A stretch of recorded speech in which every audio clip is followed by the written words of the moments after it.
With technology growing fast, it's hard to know which path to take. If you don't understand how each one works, it could feel like you're stuck between two amazing options. You want to keep your data safe, but you also want to be part of the exciting future of AI.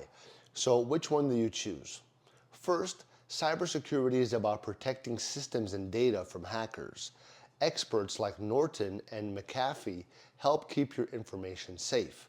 It's a growing field with jobs that are in very high demand. Artificial intelligence, on the other hand, helps machines think and learn like humans. Companies like Google and Tesla use AI to make their products smarter. So if you love working with technology and you want to build cool things, AI could be the way to go.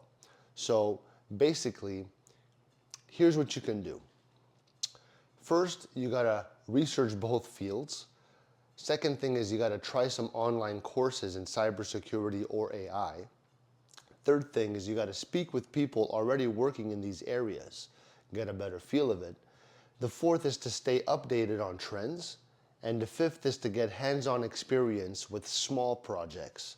Both paths could lead to exciting careers, and it's up to you to decide where your interests lie. So if you like this video, leave me a like. Love ya.